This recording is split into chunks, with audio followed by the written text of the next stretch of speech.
Good evening, everyone. Your first forecast is brought to you by Austin Ag Supply, your Purina certified expert dealer.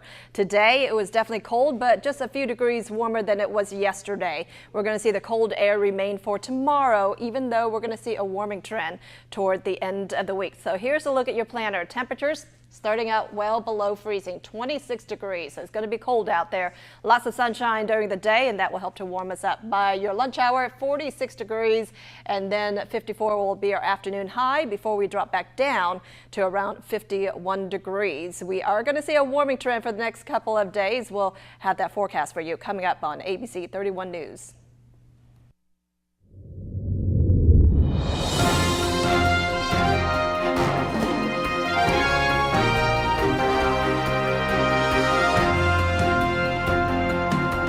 And welcome to ABC 31 News tonight. I'm Mark Edwards in for Scott Beadle. The Alexandria Police Department about to take its training to a whole new level. ABC 31's Shar Thomas sat down with Police Chief King to find out more in tonight's big story. The Alexandria Police Department is taking their training program to new heights, introducing Virtual Academy. Virtual Academy is an online training portal that will allow officers to train at their convenience while getting the critical training they need.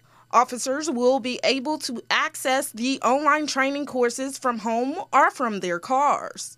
I feel like the Virtual Academy will benefit us and keep us on the road more instead of having to come back to the station and just do different things on the computer whenever we can sit in our vehicles and do different things. Like say if we like on one side of town, we won't be on the other side of town trying to complete a task and we get a hot call or something, we won't have to rush over there. We'll already be a few minutes away. So it'll benefit us and the community itself. Not only that, Police Chief Jared King says it will benefit the department financially. And what it's going to allow us, it's going to allow us to offer timely, critical, new training to our officers, and it's going to save us money.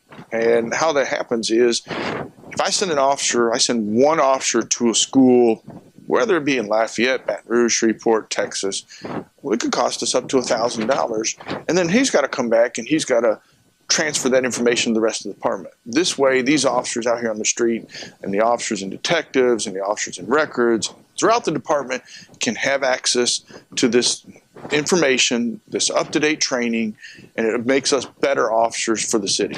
Chief King also mentioned in a Facebook post that this is just another milestone in their mission to provide the best resources for the men and women of the Alexandria Police Department. Shar Thomas, ABC 31 News. By the way, if you ever thought about joining the Alexandria Police Department, the door is always open.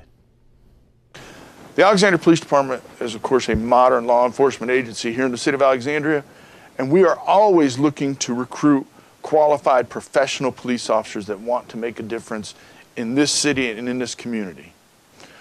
We offer many opportunities to make that difference. And this is indicative nationwide, law enforcement agencies are suffering from a shortage of qualified applicants.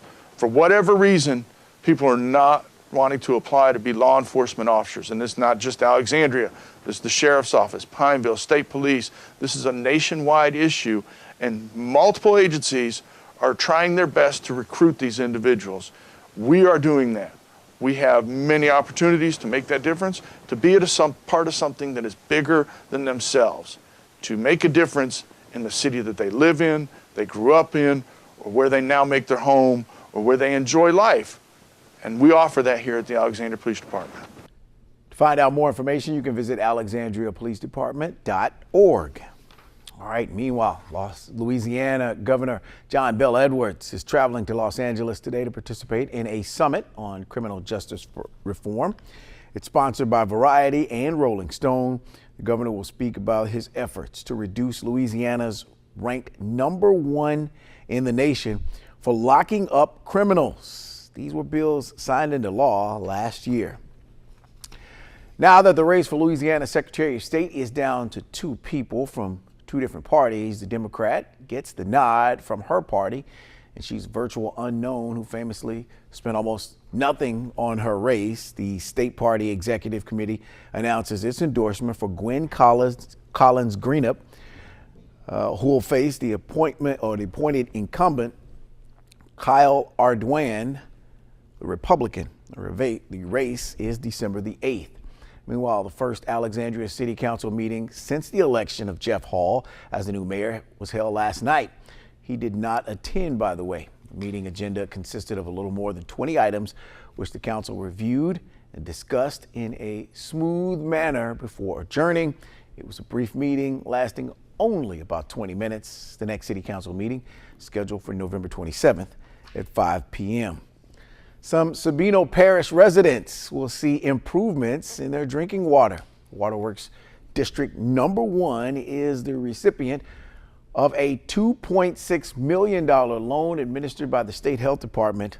It's part of the Drinking Water Revolving Loan Fund program. The LSU Alexandria Children's Center is named to the state's honor roll for high-performing early childhood programs. Their center caters to children birth to age 3. They first opened the center in 1999 and provided daycare for the many married students who attend the school. Meanwhile, the Alexandria Riverfront Center was filled with 10th graders, students from 9 parishes today as they attended first day of the annual Students Exploring Career Opportunities Expo. ABC's 31's Joanna Phillips has that story. The Orchard Foundation, Rapides Foundation, and 9 public school districts in central Louisiana presented the first day of the 5th annual Students Exploring Career Opportunities Expo. It's an interactive career expo for central Louisiana 10th grade students, designed to introduce students to career possibilities. Law businesses have been recruited to set up interactive exhibits here at the career fair. We have all kinds of different career opportunities, but also we have some training opportunities that are available to prepare the students for those. We have a lot of representatives from manufacturing, from public service, from business to healthcare to criminal justice. So just lots of different activities for them that are hands-on so that they can really explore what they're interested in. And these interactive stations allow students to explore future career opportunities while having a little fun. For some of these students, it's a first-time experience when it comes to looking into a future career. And some have already figured out what they want to pursue. I learned how to stick IVs in people, how to count pills, and I learned about attending Northwestern University, and they have the top nursing program in the state. This 2-day career expo expects an attendance of almost 4,000 10th grade students from public schools, private, and even homeschooled students. Joanna Phillips, ABC 31 News. Meanwhile, LSU Alexandria students looking beyond college. Last night, LSU-A held a career expo coordinated by student Cody Hamilton. The event was divided into 2 segments. Students were able to meet and greet with community professionals, including ABC 31's Shar Thomas. They also got a chance to hear from motivational speakers. Well, the Chamber of Commerce celebrated CLTCC Business Boutique with a ribbon cutting today. Versona partnered with Central Louisiana Technical Community College, Alexandria's campus, to launch its business boutique for students enrolled in the business program. Versona donated clothes to benefit students. The DAV, or Disabled Veterans, normally meets every Thursday at Keys Park in Pineville to provide veterans and their families with benefit assistance. But tomorrow, they'll be attending their annual midwinter conference. A lot of families don't realize that especially if their husbands are disabled or some type of form of disability from the service, that is, they don't know where to go. So we offer this to them on Thursday afternoon.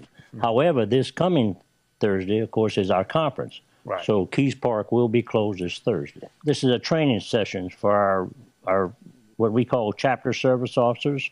We have national service officers that come in from New Orleans to do the training. It's a 12-hour training program, all day Thursday, half a day Friday, and then our actual conference committees start Friday afternoon, and then the opening ceremony is Saturday morning at the Bentley Hotel. You can find more information about the Disabled American Veterans at davdol.org.